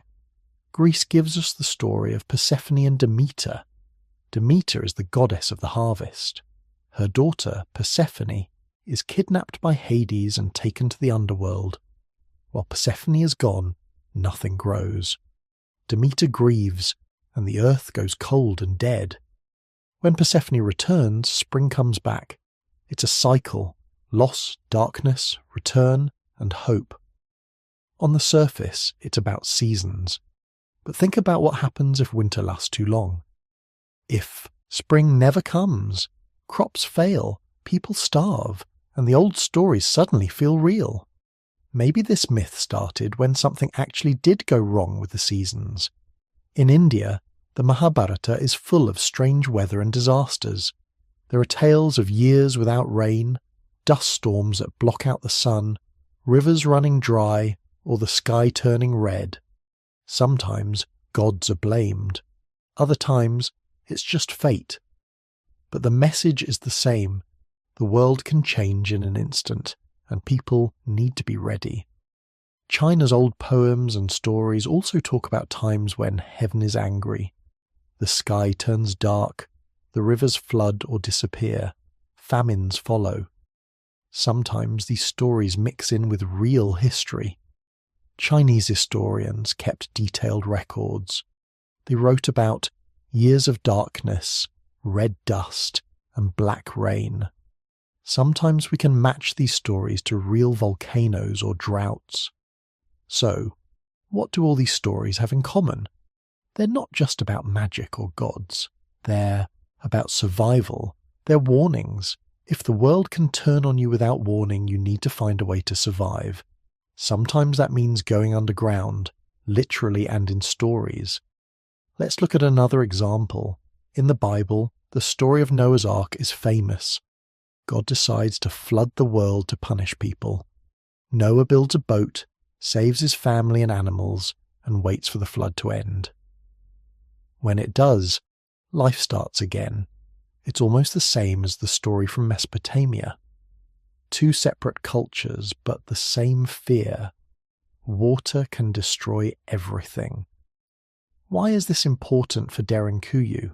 Because the people who lived in Cappadocia wouldn't have had science to explain disaster. They would have had stories, passed down from their parents and grandparents. Stories about the sun vanishing, the world freezing, or the ground itself turning deadly. When things went wrong, people often thought it was punishment or fate. Some myths are even more direct. In Turkey, there are old legends about the sleeping earth. These stories talk about times when the world above became deadly, and only those who went below survived. Sometimes, the stories say people hid from monsters. Other times, from the wrath of the gods. Always, it's the same idea. Underground is safety. These stories aren't unique to Turkey. In Northern Europe, there are tales of the dark winter and the long night. In Scandinavia, they called it Fimble Winter, a winter so long and cold that it killed almost everyone. After Fimble Winter, the old world ended and a new one began. It's a myth, but maybe it started with a real disaster. Even in North America, some native groups have stories about the long darkness, a time when the sun stopped shining and people hid wherever they could, sometimes in caves or deep in the earth. When the sun finally returned, the world was changed. So what's the pattern? The same fears keep popping up. Floods, darkness, endless winter, fire from the sky. People everywhere try to explain what they saw. Sometimes those stories help them survive. Now let's connect this back to Derinkuyu. Imagine growing up with these kinds of stories. Your parents tell you about the time the sky went black for a year, or when the rivers ran backward, or when the earth shook and towns vanished. You'd believe that disaster could come at any time. You'd want to be ready. Maybe you'd start digging. Maybe your whole community would. Over generations, the stories would turn into action. Myths would become blueprints. You'd build not just for yourself, but for everyone who came after you. The stories would remind you, don't take the surface for granted. Safety is below. Some researchers think that's why so many ancient cities have legends about the underworld. It wasn't just a place for the dead. It was a place to hide when the world above was too dangerous. Maybe these stories started as memories of real people hiding in caves, then grew into myths about gods and monsters. There are even stories that seem to remember the building itself. In some Turkish legends, people talk about cities below the earth, built by giants or ancient kings. Some say these cities were made as a gift from the gods. Others say they were punishment, places to hide from divine anger. Of course, it's hard to prove any of this. Myths aren't history. But here's the thing. They often hold a kernel of truth. If the same kinds of stories show up in different places, maybe they're based on something real. Let's look at what scholars call cultural memory. It's the idea that stories can remember things even when people forget the details. For example, the story of a great flood might start with a real river overflowing. Over time, the story grows. It becomes a myth about the whole world drowning. But it started with something people actually saw. In the same way, tales of darkness and endless winter might remember times when volcanoes erupted, or when the weather broke for years. People might not know why it happened, but they remembered how it felt. That's why these stories matter. They help explain why people built things like Derinkuyu. If you believe that disaster can strike at any time, and you've heard stories about people surviving by going underground, you're more likely to do the same. There's another layer here. Myths are not just warnings, they're also instructions. They teach people what to do. When the sky turns black, go below. When the world floods, climb into a boat. When winter never ends, hide somewhere warm and safe. Ancient texts sometimes spell this out. In Mesopotamia, there are old clay tablets that list instructions for surviving disasters. They talk about storing grain, collecting water, keeping animals close by. Some even mention safe houses or hidden places where people should gather during storms or floods. In China, records from over 2,000 years ago talk about earth houses, places dug into the hillside safe from wind and weather. These weren't just homes, they were shelters for bad times. People remembered the stories and prepared. So when we look at Derinkuyu, we're not just seeing a city, we're seeing the end result of thousands of years of fear, memory and planning. Myths told people what was possible. Stories gave them ideas, and each generation added something new. Another room, another tunnel, another layer of protection. Myths can even shape how people organize their lives. If your stories say the world might end, you make sure you're not caught off guard. Maybe you keep extra food. Maybe you teach your kids how to find water. Maybe you build doors that only open from the inside. All of this gets passed down.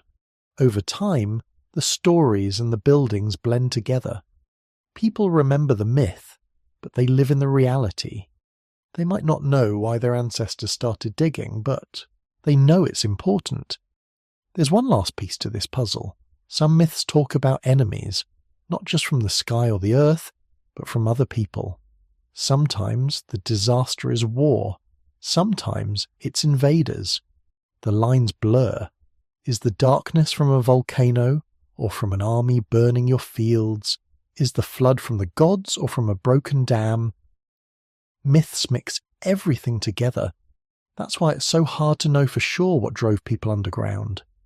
The stories tell us about floods, darkness, endless winter, and monsters. But they also talk about enemies outside the gates. Maybe the truth is a mix of all these fears. What I love about this mystery is that it shows how deeply stories can shape real life. Myths aren't just old fairy tales, they're survival guides. They're reminders of what can go wrong and what people can do about it. So when you look at Derinkuyu, try to see both sides. The hard stone and the stories carved into memory. The engineering and the old fears. Every tunnel might be a response to a real disaster. Or it might be an answer to a story told around a fire late at night when the wind howls outside. People have always tried to make sense of the unknown. Sometimes they use science, sometimes they use stories.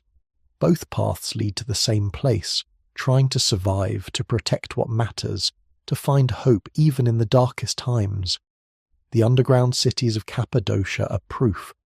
Myths and memory, working together, built something that lasted, something that still stands thousands of years later. But myths weren't the only explanation. As time went on, people wrote down new reasons for hiding below. Some pointed to enemies, not just disasters. They said it wasn't the sky or the gods. They said it was other humans. And that's a whole new theory. So let's get into the other side of the Derinkuyu mystery, the human threat. We've talked about disasters from nature, floods, darkness, endless winters, but what about danger from other people? That's a whole different kind of fear. Imagine living in a world where you never really know who might show up over the next hill. Maybe it's a trading partner, maybe it's a raiding party. There are no national borders, no police, and no one to call for help. If a group of strangers rides in, you have two choices: trust or run. And here's something true about early human history. War and violence aren't new. They've been with us since the beginning. Some of the oldest skeletons ever found show signs of battle wounds, skulls with cuts from axes, broken bones that healed uneven. People were fighting each other long before they built cities or wrote down laws. Why fight? Sometimes it was about food, sometimes water, sometimes land. Sometimes it was just because you were different. It didn't take much to spark conflict. If your group had more resources, you were a target. If you lived near a river, someone wanted it. If you grew better crops, someone wanted those too. Now think about Cappadocia. It's a strange place, full of valleys, hidden caves, and sudden cliffs. It's perfect for hiding, but it's also perfect for attacking. Armies could appear with little warning. Raiders could sneak up, disappear, and strike again. You couldn't see far. You heard rumours before you saw danger. So what's the evidence for people being the biggest threat? For a start, nearly every ancient culture has stories about invaders. Not just the big empires, but smaller groups too. There's a reason city walls exist. There's a reason people built forts, towers, and secret escape tunnels. When archaeologists dig up old settlements, they often find signs of sudden destruction. Burned houses, broken pottery, arrowheads stuck in walls. Sometimes entire villages were wiped out, and it wasn't always strangers.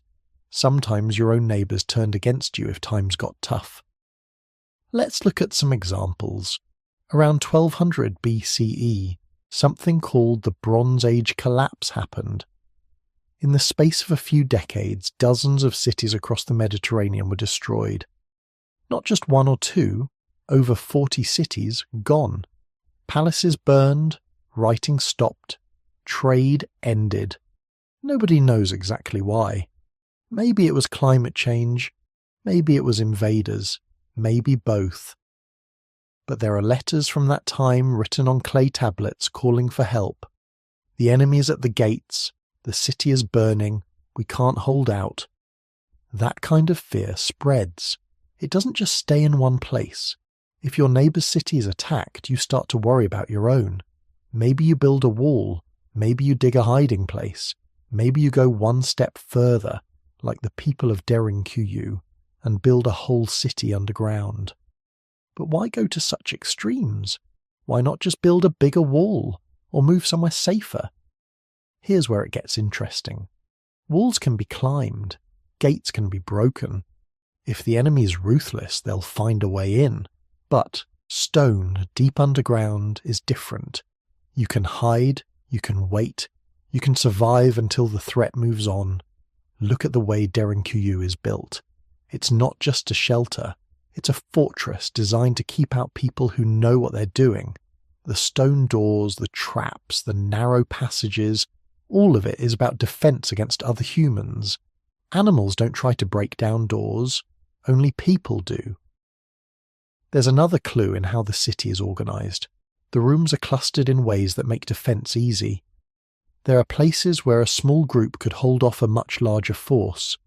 There are hidden storage spaces, secret escape routes, and even dead ends designed to confuse anyone who doesn't know the layout. That's not just for comfort. That's for survival against a thinking, planning enemy. Let's talk about the kinds of enemies they might have faced. Over the centuries, Cappadocia was invaded by Hittites, Persians, Greeks, Romans, Arabs, Mongols, and many smaller groups. Each new wave brought new dangers. Sometimes it was an army looking to conquer. Sometimes it was bandits looking for loot. Each group had its own tactics, weapons, and reasons for attacking. But it didn't take a massive army to make people afraid.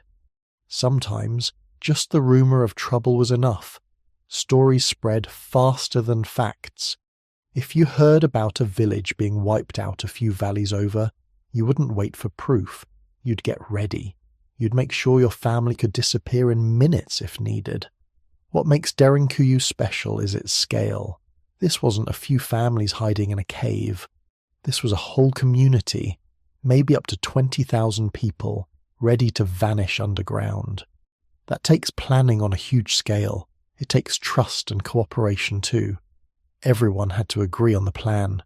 Everyone had to know what to do when the warning came. The warning itself is another mystery. How did they know when to hide? Some researchers think there were watchers on the hills ready to sound the alarm. Maybe a bell, maybe a horn, maybe a runner with a message. The city had multiple entrances, all hidden or disguised. People could slip underground and seal themselves in, leaving no trace on the surface. The entrances themselves tell a story. Some are hidden in the bottoms of wells. Others are disguised as animal pens or storage huts. There are even tunnels that start inside churches or monasteries. If you didn't know what you were looking for, you'd never find them. This wasn't just good luck. It was careful, deliberate design. People learning from experience, making sure they weren't discovered. Now, let's talk about what happened once everyone was inside. Sealing the doors wasn't the end of the story. It was just the beginning. You had to be quiet. No smoke drifting out of vents. No noise from children or animals. If an enemy was searching above, you couldn't give yourself away. The city was built to muffle sound. Air shafts twisted and turned to keep voices from carrying. Water was drawn from deep wells, not from streams or rivers that outsiders could poison or watch. There's something else here. Paranoia, but also hope. People didn't just build for one threat. They built for many. Maybe the enemy would break in. Maybe they'd try to smoke you out or starve you. The city was built to survive months of siege. There were storage rooms for grain, water, and supplies. Places to keep animals alive, even rooms for worship and school, so life could go on as normally as possible, but it wasn't a perfect system. Living underground for weeks or months would have been hard. Food would run low, tempers would flare, disease could spread. Some researchers think there were strict rules about who could enter, how much food was saved, and how everything was shared. If you broke the rules, you put everyone at risk. Let's turn to the bigger picture. Why did people think other humans were such a threat? Some of it was history. If your grandparents had survived an attack by hiding, you'd remember their story. You'd pass it down. Over time, the fear turned into tradition. When danger comes, we go below. It becomes part of the culture. There's also power in numbers. If enough people believe the same thing, it shapes how everyone acts. Maybe you'd rather stay on the surface, but if your whole town is heading underground, you go too. Fear becomes a group survival tool. Sometimes it keeps you safe. Sometimes it just keeps you together. Now, let's look at a few other places where people built underground to escape other humans.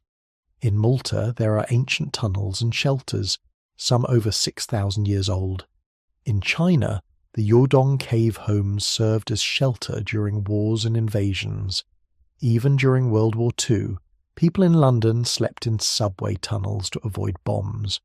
The idea isn't unique to Cappadocia, but the scale and planning of Derinkuyu is rare. So how do we know these underground cities were built for human threats, not just natural disasters? Archaeologists look for clues. They find weapons, not just tools for farming. They find signs of quick construction, rooms carved in a hurry, with less care for decoration. Sometimes there are bodies, buried in hidden corners, showing signs of violence. There's also the timing. Many underground cities in Cappadocia grew during times of war. When records show armies marching nearby, new tunnels appear. When peace returns, construction slows down. It's a pattern found in other places too. Danger above leads to digging below. But here's where things get complicated. Sometimes enemies and disasters happen at the same time. A drought can make neighbours desperate. A famine can turn friends into raiders. The line between natural threat and human threat can blur. Survival means being ready for both. What about the psychological side? Living with the constant fear of attack changes people. It shapes how they raise their children. It affects how they trust outsiders. Sometimes it even affects what they believe about the world. Some old stories from Turkey talk about the people below as different from those above. Maybe it was just a way of saying, we survived because we stuck together. Let's look at the evidence for how often these cities were actually used as hiding places. Some researchers think people only went underground a few times in their lives, maybe once a decade when real danger came. Others say it may have been more regular, almost like a drill. The truth is probably somewhere in between. The cities were too well designed to be used just once and forgotten. People knew the routines. Children grew up knowing the back routes and secret doors. There's another angle to consider, the idea of deterrence. Maybe the very existence of Derinkuyu was a warning. If an enemy knew your town could disappear in minutes, maybe they'd move on to an easier target. Maybe they'd leave you alone. In a world without strong governments, sometimes the best defense is making yourself hard to find. Let's not forget the role of trust inside these underground cities. You had to believe your neighbour wouldn't betray you. You had to trust that the person in charge knew what they were doing. One mistake, a door left open, a careless word to an outsider, and the whole city could be at risk. So what does all this tell us about human nature? We're creative, but we're also careful. We plan for the worst. We build things that seem impossible because we want to protect what matters most. Family, friends, community. And we're willing to change the world around us, literally carving into the earth if that's what it takes to stay safe. There's a lesson here about fear. It can be destructive, but it can also drive people to do amazing things. Fear of other humans made the builders of Derinkuyu more cautious, more inventive, and maybe even more united. But it also meant living with anxiety. Every sound above might be a friend or an enemy. Every season brought new risks. You never really knew what tomorrow would bring. Some people might see all this and think it's just about hiding. But there's more to it. It's about refusing to give up, about facing danger and saying, we'll find a way. And that's powerful. What I love about this mystery is how it shows both sides of human nature. We're fragile, but we're also stubborn. We're scared, but we don't just sit and wait for disaster. We act, we build, we plan for a future, even if it means going underground. Now compare this to how people act today. We still build shelters, we still plan for emergencies. The details have changed, but the feelings are the same. The need to protect, to prepare, to hope for better times. In the end, the theory that people built Derinkuyu to hide from other humans is just as strong as the theory about natural disasters. Maybe it was both. Maybe one threat led to another. Maybe the city's greatest strength was that it could handle anything: flood, famine, war, or invasion. And here's something else. Even after centuries, we're still asking the same questions. Why did they build it? What scared them enough to go below? What did they hope to find deep in the earth that they couldn't find on the surface? Maybe the answer is simple. Maybe it's just the basic human need to feel safe, to control a little piece of the world, even when everything else is out of control. As you think about Derinkuyu and the people who built it, remember this: fear isn't just something that holds us back. Sometimes it's what moves us forward. And maybe, just maybe, that's why these underground cities still matter. They remind us that no matter how dark things get, we always look for a way out. Or, in this case, a way down. Next, let's look at something surprising. Why living underground, for all its risks, might have actually felt comforting. Why people didn't just hide below, but sometimes chose to stay there long after the danger passed. Picture yourself deep underground, sealed away from the world above. Stone walls on every side, no sunlight, just cool, steady darkness. At first, it sounds terrifying, right? But what if for some people, this was actually the safest place they knew? What if being in the earth wasn't just about hiding from danger, but about finding a kind of peace? Let's look at the evidence for what life was actually like down in the rock. Not just the fear of attack or the panic of running from disaster, but the everyday reality, the routines, the small comforts people found in the belly of the earth. First, think about temperature. On the surface, Cappadocia can swing from freezing winters to blazing hot summers. That's rough if you're living in a simple home, exposed to the wind and weather. Underground, it's different. The temperature barely changes. Even now, the tunnels of Derinkuyu stay around 55 degrees Fahrenheit all year. No matter what's happening above, it's always the same below. This matters more than you'd think. If you spend weeks or months below ground, having steady warmth and coolness is a huge relief. You don't have to worry about frostbite or heat stroke. You don't lose sleep shivering or sweating. The earth itself is like a giant natural blanket. Now, let's talk about sound. Above ground, danger can come from anywhere. Hoofbeats, shouting, thunder, barking dogs, the crack of branches, each one could mean trouble. But underground, it's quiet. The walls block most outside noise. You can hear the drip of water, the shuffle of feet, maybe distant voices, but it's muffled, safe. You're less likely to be surprised by something sneaking up on you. Some people might think this kind of silence would drive you crazy, and sometimes it probably did. But there's another side to it. In a world full of chaos, silence can be a comfort. It gives you space to think and breathe. Down in the earth, you control what you hear. You decide who gets close. You choose when to speak and when to be still. There's more, though. Let's look at community. On the surface, it's easy to drift apart. Fields are far away. Neighbours are scattered. Danger can split people up. But underground, everyone is together. Tight quarters mean you see the same faces day after day. You share meals, chores, stories. You depend on each other in ways that don't always happen above ground.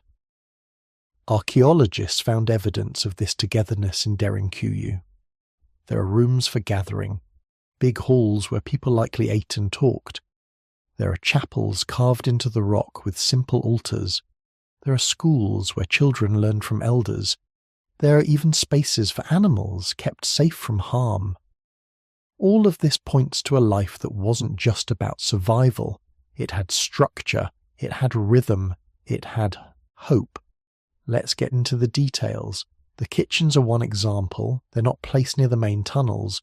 Instead, they're tucked away, close to air shafts. Why? Because smoke is dangerous. If it drifts above, it gives away your hiding place. But if you vent it carefully, the city stays secret. People learn to cook with as little smoke as possible. They probably ate simple food, grains, dried meat, maybe a few root vegetables. Nothing fancy, but enough to get by. There's also storage. Grain bins carved right into the stone, jars sealed with wax or clay. These are signs of planning. You don't store food for months unless you expect to need it. You don't build big storage rooms unless you trust your neighbours not to steal in the dark. It's a balance. Fear outside, trust inside. Now think about light. Torches and oil lamps were used, but not all the time. Oil was precious. Too much fire uses up oxygen and fills the air with smoke, so people learn to live in a dimness. Your eyes adjust. You know every step by heart.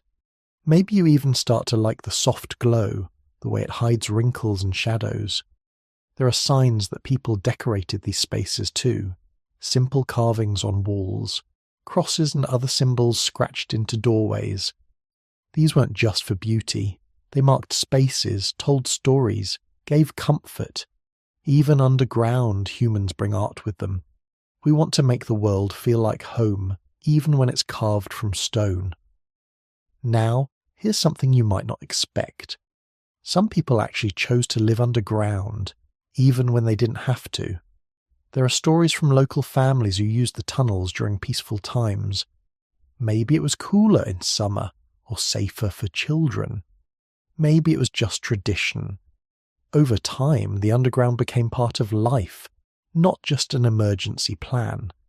That's not just a Cappadocia thing. Across the world, you find similar habits. In China, millions of people still live in yaodong, earth, homes dug into hillsides.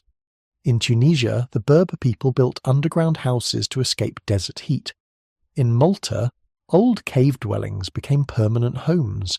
Even in Australia, the mining town of Coober Pedy has people living below ground to escape the burning sun. So, why does this matter? because it shows that living below isn't always a last resort. Sometimes it's a choice, a way to make life easier, calmer, or just different. The line between hiding and living gets blurry. Let's look at how people kept themselves busy underground. You can't just sit and wait all day. There's work to do, food to prepare, water to carry, children to look after. People probably played games, told stories, sang songs. Maybe they kept pets, or watched over small gardens grown under lamps. There's even evidence that some rooms were used for brewing wine or beer. Life finds a way, even in the dark. What about health? Being underground isn't easy. There's less sunlight. That means less vitamin D, which can cause problems over time. Some people might have gotten pale or sickly. There's also the risk of mold, bad air, or cramped quarters spreading illness. But there are signs people managed. The air shafts kept things fresh. Wells brought clean water. Waste was carried out through hidden tunnels or stored in special rooms. It wasn't perfect, but it worked, most of the time. Children grew up knowing these spaces. They learned to move quietly, to find their way in the dark. Maybe they even played hide and seek, using the tunnels as their playground. For them, this world wasn't scary. It was normal. And there's something else. Rituals.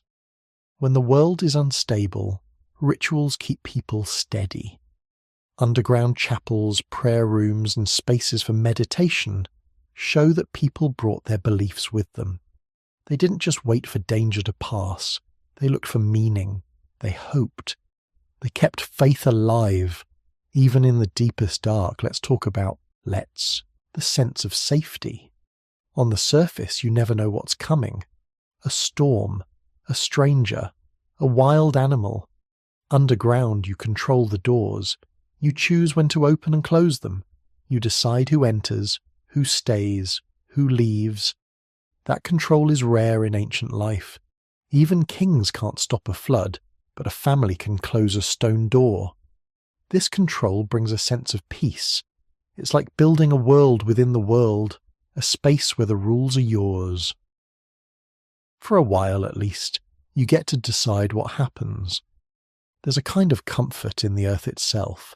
Some people today feel anxious in open spaces but calm in closed ones. The weight of stone above feels protective, not crushing. It's like being wrapped up tight, shielded from the wildness outside. Maybe for ancient people this feeling was even stronger. Now let's talk about time. Underground, time changes. There's no sunrise or sunset. Days blur together. People had to invent new ways to mark time. Maybe it was meals, rituals, or just the feeling in their bones. Some archaeologists think people used water clocks, simple bowls that filled and emptied at steady rates to keep track of hours. Others say it came down to routine. You do what needs to be done when it needs doing. This timelessness can be soothing. Above ground, you race the sun. Below, you move at your own pace. No rush, nothing chasing you. Just the slow, steady rhythm of life beneath the earth. Let's not ignore the hard parts. Living underground wasn't easy. Tempers could flare. Space was tight. Secrets were hard to keep. But there are signs people managed conflict.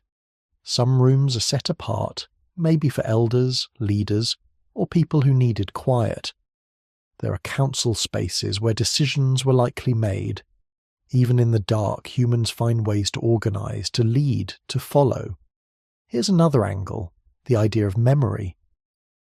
When people came back to the surface, they carried the underground with them. Stories about the time below, lessons about trust, patience, and survival. Maybe these stories turned into family legends passed down for generations. When the world was dangerous, we went below, we waited, we came back stronger. There's a pattern here, across history. After a disaster, people don't just rebuild what they lost. They add new layers. They keep some habits from the time of crisis. Maybe they keep food hidden in a cave just in case. Maybe they build new tunnels or teach their children to listen for danger. The underground becomes part of the culture. Let's look at one more piece of evidence: artifacts left behind. Archaeologists have found toys carved from wood, spinning tops, little animals. These weren't just for passing the time. They show that even in fear, people made room for joy. They gave their children something to hold and play with, to remind them the world wasn't only danger and darkness. There's also music, simple flutes, drums and rattles. Imagine the sound echoing off stone walls, filling the city with rhythm. Maybe people sang to keep their spirits up, or to help children sleep. Maybe music was a way to say, "We're still here, we haven't given up." There's evidence of trade too. Even in hiding, people didn't cut themselves off from the world. Some storage rooms held goods from far away, shells from the coast, fabrics dyed with rare colours, beads of glass. Maybe traders visited in peaceful times. Maybe people snuck out to trade, then returned to safety. The underground city wasn't a prison. It was a base, a home, a hub. Now, let's think about the big picture. Why did people keep using these cities, even after the first danger passed? Maybe it was habit. Maybe it was the only way to feel safe. Or maybe, over time, people just liked it. The earth became a second skin. Here's the thing. Survival is about more than just staying alive. It's about making life worth living, even in the worst conditions. The evidence from Derinkuyu and places like it shows that people didn't just wait for the storm to end. They built a life. They made rules, shared food, sang songs. They found comfort in each other and in the earth itself. When you look at all this, it's hard not to feel a little awe. Humans are stubborn. We don't just accept what the world gives us. We build, we carve, we adapt. Even when forced underground, we find a way to thrive. So the next time you hear about Derinkuyu, don't just picture fear. Picture warmth, laughter, routine. Picture a world where the earth itself became a shelter, a home, a womb. A place where people found safety, not just from enemies, but from the chaos of the world. And maybe, somewhere deep inside, we all remember that feeling. The comfort of being tucked away, hidden but not alone. Safe in the womb of earth, waiting for the right moment to rise again. That's what the evidence shows. Not just panic, but planning. Not just running, but building a better way to live, even when the world above is out of control. Next, let's see what all this means for us today. How the lessons from Derinkuyu still echo in the way we look for safety, comfort and hope, even in our own strange times. So what do we really take away from Derinkuyu and the story hidden beneath the rock? Let's step back and look at the big picture. When you zoom out, it's clear. This place is more than just a strange underground city. It's a mirror, showing us what humans do when the world gets strange or scary. And it's a reminder that the things we build, no matter how wild or impossible they seem, come from needs that are as old as time. Here's the thing. Derinkuyu isn't just about fear. It's about what people do with fear. Some run, some freeze. But the people here dug in, literally. They turned fear into planning. They turned anxiety into stone walls and clever tunnels. That's not just survival. That's creativity. That's turning a problem into a project. But let's not forget, there's still a big mystery at the heart of all this. We don't know exactly what forced them underground. There are theories: war, disaster, climate, disease. But we can't be sure. The city itself doesn't tell us. It doesn't have a sign saying this is why we built this. Instead, it gives us clues. Heavy doors, narrow passages, ventilation shafts, storage rooms. All these features point to one thing: people who expected trouble and wanted to be ready. Think about how much work went into this. Generations must have been involved. Parents teaching kids to carve stone. elders sharing tips on how to make the tunnels safe. Maybe there were arguments. Some people might have wanted to stay above. Others might have pushed for more levels, deeper passages, new wells. It takes trust to build something this big together, and patience too. You don't finish a city like this in a year or even a decade. It's a project that outlives its builders. So why did they keep going? Why not stop at a few safe rooms? The answer might be simple. Once you start making a place safer, it's hard to stop. You improve the walls, you add another escape route, you make space for more food, more people. Over time, the city grows. It becomes more than just a hiding place. It turns into a second home, maybe even a first home for some. Here's what's wild. The people behind Derinkuyu didn't have blueprints, modern tools, or even much light. But they figured out problems one by one. How to get water down deep. How to let air in but keep smoke and danger out. How to feed everyone. Keep things clean and organize daily life. Every detail is a lesson in problem solving passed down in stone. But there's another piece. These underground cities show us how people respond when things get hard. They don't just give up. They adapt. They build new systems. Maybe they even find new meaning. In dark times, the city likely became more than a shelter. It was a place to rebuild trust, share stories, and dream about better days. Now, if you look closely, you can see echoes of Derinkuyu in the world today. Not the stone tunnels, but the idea behind them. People everywhere build safe places, sometimes real, sometimes just mental. Panic rooms, storm shelters, backup plans, secret stashes of food or money. Even community groups, support systems, and online spaces can be a kind of underground city for the mind. When things get rough, we look for ways to feel safe. That urge never goes away. There's another lesson too. Just like in Derinkuyu, most of us don't face big threats every day, but we still plan, we still worry, we still build routines and spaces to help us handle the unknown. Sometimes it's a real door you can close, sometimes it's just a habit or a comforting ritual. The drive to prepare is built into us. But here's where it gets deeper. The people of Derinkuyu left behind more than tunnels. They left behind a blueprint for hope in dark times. They showed that humans can create beauty and order even when the world outside is dangerous or wild. They brought art, music, and laughter into the shadows. They found ways to keep faith alive, even when they couldn't see the sun. And that's the real legacy. Not just the stone walls or secret passages, but the proof that people can shape their world, no matter how tough things get. They can make a home out of rock, find community in tight spaces, and pass on lessons to the next generation. So what's the big takeaway? If you strip away the mystery, the legends, and the wild theories, you're left with something simple but powerful.